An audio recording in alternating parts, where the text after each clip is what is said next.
Salutations everybody, it is Matty here today. I know this is a video many of you were expecting at least a couple of days ago by this point in time because Fallout London has been out for a few days now. I had a couple of friends in town, they were staying over, and I told them before they arrived, hopefully nothing breaks while y'all are here. And then literally the night before they arrive, yeah, Fallout London dropping the following day. I said, won't you guys just go home? I got stuff to do, all right? But in all seriousness, excited to get my hands on it and talk about it here today. The too long didn't read is I really like it, but I got to be honest about a couple of technical snafus I experienced that you should be aware of if you have yet to dive in. But the setup and experience on GOG made this really easy to get going. I love how quickly mods are moving in that direction where it's just really easy to set up the experience, where I remember a time it wasn't so easy. I have much more to say than that, but first, a quick word from today's sponsor. This video is brought to you by World of Warships Legends, where they are teaming up with Star Trek to bring you all sorts of new things. 4 new Star Trek commanders in Picard, Spock, Gowron, and Sayla. You also can tour the bridge of the Starship Enterprise with their new port, and plus there's special customization for Star Trek fans like patches, flags, camos, unique ship skins, and so much more. And they're also taking care of newcomers with brand new ships, 7 days of a premium account, 5 common crates, 10 red, white, and blue camouflages, and 10 hunter camouflages for this welcome pack to give you a solid start. The game is more than just reflexes. You need to strategically think to succeed in this game. And that's why I find it highly engaging. It's a massive multiplayer, free-to-play console game for naval battle enthusiasts. You're going to find historically accurate ships as well as some fun collaborations like the Star Trek one. And more importantly than anything, if you're looking at this here a little intimidated, the game is easy to control, easy to learn. That's why I've been really digging it. It's a really good time, and there's a large player base of over 8 million players that have joined since launch. So what are you waiting for? Head to the link in the description down below, check out the collaboration between World of Warships Legends and Star Trek, and get your journey started today. To open things up, I just want to say that this is one of the most commendable efforts for a mod that I have personally ever seen. I think it was really apparent when you saw the trailers, but it's not until you get your hands on it that you can really appreciate all the efforts that this team has gone to make this truly feel like an official Fallout product set in the UK. What I mean by that is there's a level of effort that I think many would constitute as unnecessary that they've gone ahead and done here. There's a brand new radio station with brand new music composed for the game. They've gradually released that on their YouTube channel, but if you don't know, now you know. They've also recreated assets that I don't think they really needed to go out of their way and do so, but it does a lot to build the world. What I mean by that is junk, like the typewriter, is completely different from the Fallout 4 original typewriter. I know it's a little thing I'm pointing out here, but I think it just goes such a long way in displaying the effort level here. They could have easily reused this like, hey, it's a mod, hey, it's free, we could save more time, but they went to such great lengths to replicate the Fallout experience in meaningful ways and really represent the setting the game is in. Like the typewriter in the UK probably shouldn't look the same as the typewriter you'd find in Boston, and that makes sense. So I just want to commend the effort level there, but also there's things like the character work. My favorite character in this mod thus far is Blind Nelson. Whoever wrote him cooked. Like, he's absolutely hilarious. The voice actor did a great job with him. Like, I remember just saying, like, hey, anything for Yvette, I'll do. And this dude pops off on me for like 4 lines in a row on just how soft I am. I'm writing in my diary. Like, I love this dude. I love the idea of a blind ghoul in the first place. You know, having the eyes covered with a wrap is always an easy get for me when it comes to character design. I always think it looks pretty cool. But to have this be like a shit-talking ghoul, I love that stuff, man. So whoever wrote this character, amazing job. Anytime I get to talk to him, it's fantastic.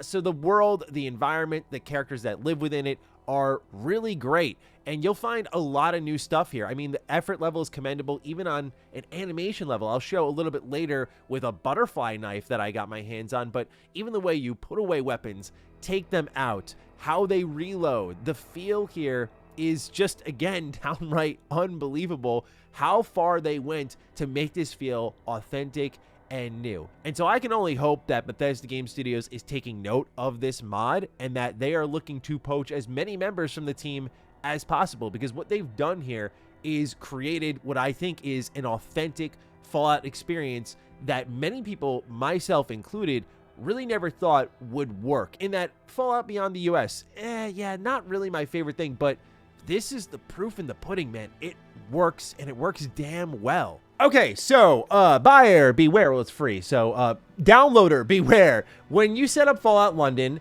as I read on Reddit and Twitter and YouTube comments, a lot of people are very upset with the technical state of Fallout London. Now, the team is actively working on it, as they've already stated, but there are some things you should just be aware of that affected my experience, and I saw it was affecting a lot of others, like crashing. Now, when you download Fallout London, you have to have the Fallout 4 Game of the Year version installed, and then you'll just fire up from a separate client Fallout London. Really easy setup there. I got through the opening prologue area of the game, no problem, but right when you're about to enter London after the title card, the game crashed on me, not once, but twice.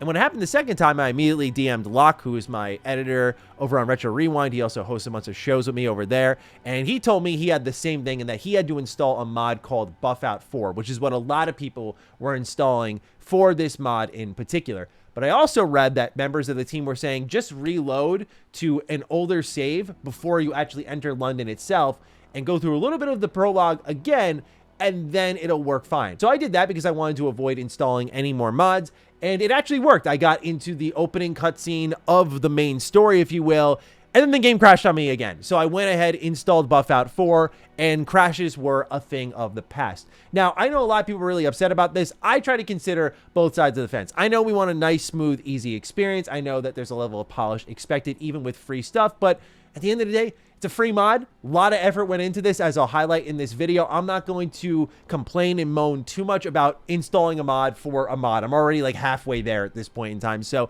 I'm not trying to make excuses. I get some people's frustration, but for me at least, I didn't find it to be the end of the world. But I will say this game does have the technical state feeling of being stitched together with like bubble gum and Scotch tape. Like, that's kind of the feeling there. It's a little rickety in a lot of spots. In particular, the stability is a problem, and you'll likely have to install a mod to get that going. But if you're already installing mods, then you're halfway there in that process. So yeah, Buffout 4 is what I was using to make sure that my experience was more stable. From that point, there weren't any other issues whatsoever. Now, Locke did have a problem with frame rate when he was playing the game on his end. He had to install more mods to get that aspect going for him, as he was struggling to crawl above 20 FPS. For me, with a 3080 and an i9, I didn't have a problem hitting and sitting around the 60 frames per second mark, but something just to keep in mind beyond the crashing, that you may have some issues depending on your PC. This stuff is always wildly unpredictable. So that's enough of like the technical mumbo jumbo that you've got going on there. Overall, for me, after Buffout 4, I didn't have any issues whatsoever, and I really wasn't too upset with installing the mod itself. But I will say the initial set of crashes got me a little worried because I couldn't really get into the flow of the experience in what was otherwise a really cool, interesting, heavily scripted introduction to Fallout London. What's always exciting with these types of mods is just seeing how people are going to recreate the BGS experience, but what kind of twist they're going to put on it. So a lot of the emulation is here in its sound. Like, this mod goes all the way to even having the illustrations with the propaganda that depicts the pre-war setting of Fallout London and what happened, leading to the infamous war never changes. There's a great introductory section where you're beginning your life in a lab, and a lot of this main story is about finding out who you are.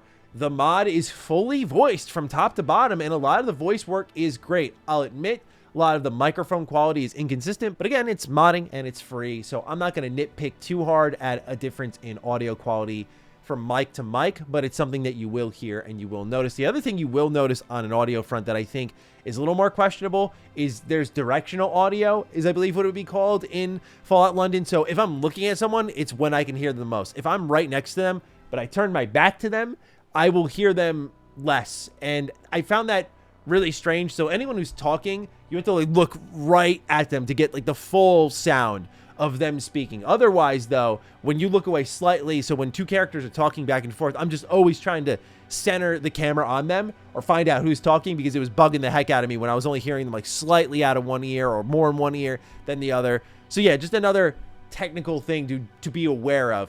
But otherwise, I think that the biggest thing I appreciated with this mod, I mean, the effort level is very clear in the environments, in the art assets, but what I loved was kind of getting the experience that I think more international Fallout fans get, because as someone who was born and raised in the US, like, I think Fallout naturally appeals to people like myself. But I never thought what Fallout does to a fan who like lives in the UK or lives in Germany or even Canada. Like, what does that feel like? How does that speak to them? How do they become a fan? Because for me, it's like, how does this world I'm familiar with get transformed after a nuclear war, like something you can buy into. And so it was really cool to kind of go on the opposite end of that and take a step into someone else's culture pretty much and see the world through their eyes in the Fallout universe. As I said before with my pre-launch coverage of Fallout London, it was really exciting just to see how great Fallout could be beyond the United States.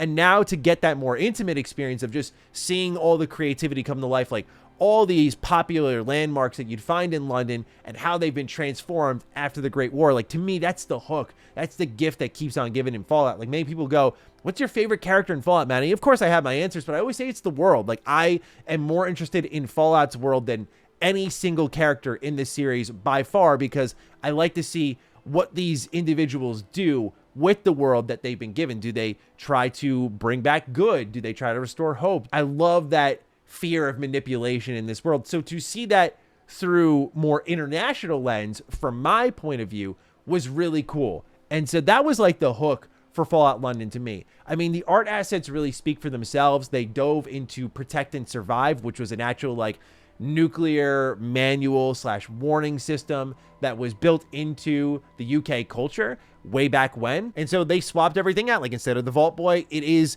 that imagery that you would see during that point in time. Instead of the Pip-Boy, you have the Attaboy. Like, it completely flips Fallout on its head while still being true to Fallout. Like, I could see this being a template for a world where Fallout got oversaturated and they said, okay, we need to sort of reboot this, make it feel very different.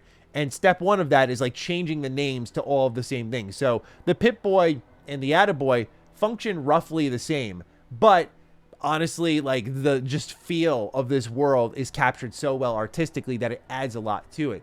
But the mechanics are very different.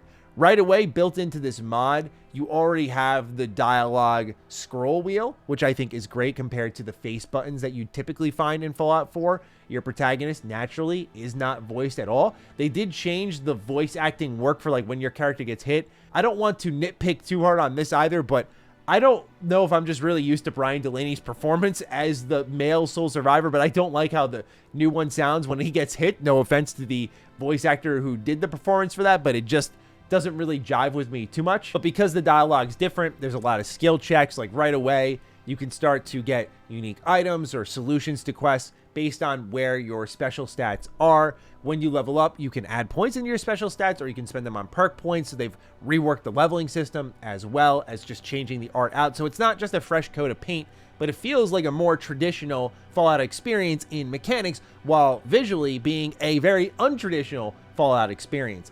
Now, just like any BGS game, there's a ton of exploration here.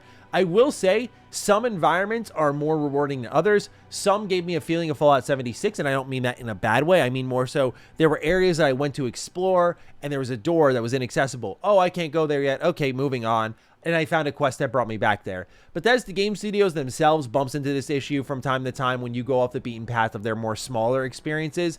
It's just less frequent because some of their worlds are so big, so you're not really tripping over things that you can't do until you progress a quest so often. But that happened a lot with this mod. The other thing that happened was some environments and locations, I have to just be frank, were kind of underwhelming. Like, just going to an abandoned restaurant and it's kind of the same as the Hound, which was like a bar / pub I found, and there was really no exciting difference outside of, oh, I found a coaster, which is pretty much this world's version of the Vault Boy bobbleheads, and they give me different perks. Like, that aspect was cool, but what was in there and the storytelling that was kind of lacking led to me not being as grabbed by the environments over the course of time. Like, you know me, I'm an explorer junkie. Like, I like to see what is around every corner, but I immediately started to feel a sense of these aren't as exciting. Like, oh, going to an abandoned church or an abandoned restaurant, they were kind of, it felt like there for the sake of being a number or a check on a list rather than something meaningful being there. Like,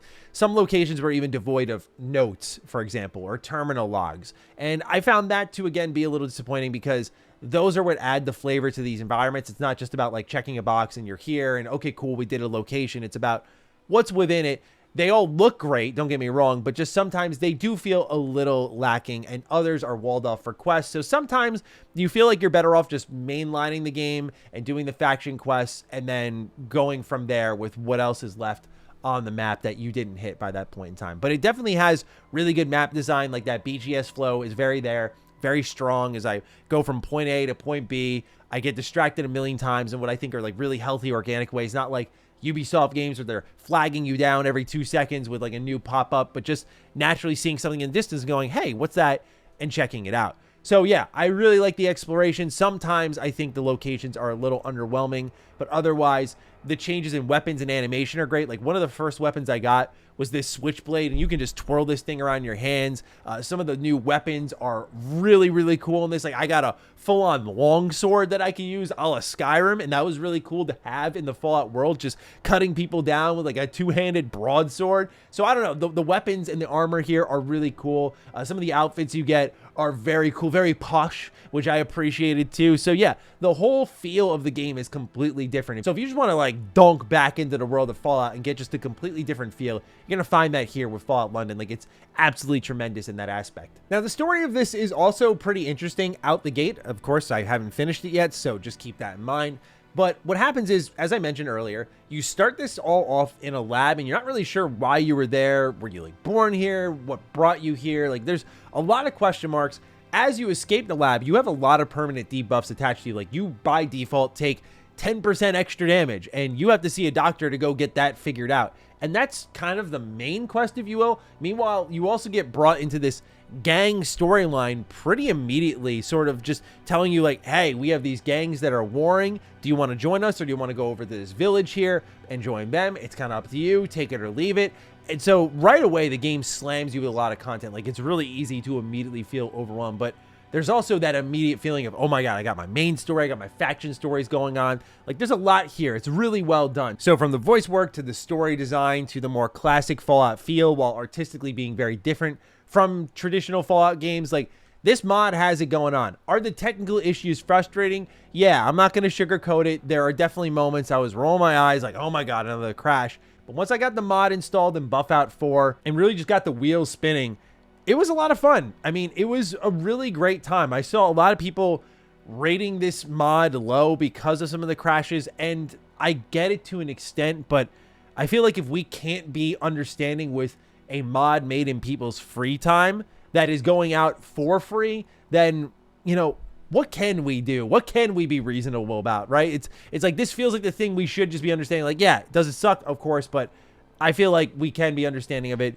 given the quality there and the amount of new stuff packed into this. Like, they could have just reused so much old stuff from Fallout 4, but they went the extra mile. I appreciate it. I think it's a really good time. I love the new fresh coat of paint here on top of a lot of new feelings for Fallout. For me, that's made me think about this series differently. That's the biggest compliment I can give it, right? All the other mods I played for Fallout are great, but this is the first one that made me think about it differently. As I mentioned in my pre-launch coverage of what Fallout could look like beyond the United States, and I know Todd has already shut down the idea of it, but this mod makes a compelling argument of, hey, in the right set of hands with the right resources, this could be really good stuff. So those are my thoughts thus far on Fallout London. Let me know what you think of the mod thus far after playing some of it yourself. Are you interested in checking it out? Are you waiting for some of the technical snafus to go away? Let me know down below. Other than that, take excellent care of yourselves, and I will see you in the next video. Stay sexy, stay active. I love you all. Peace.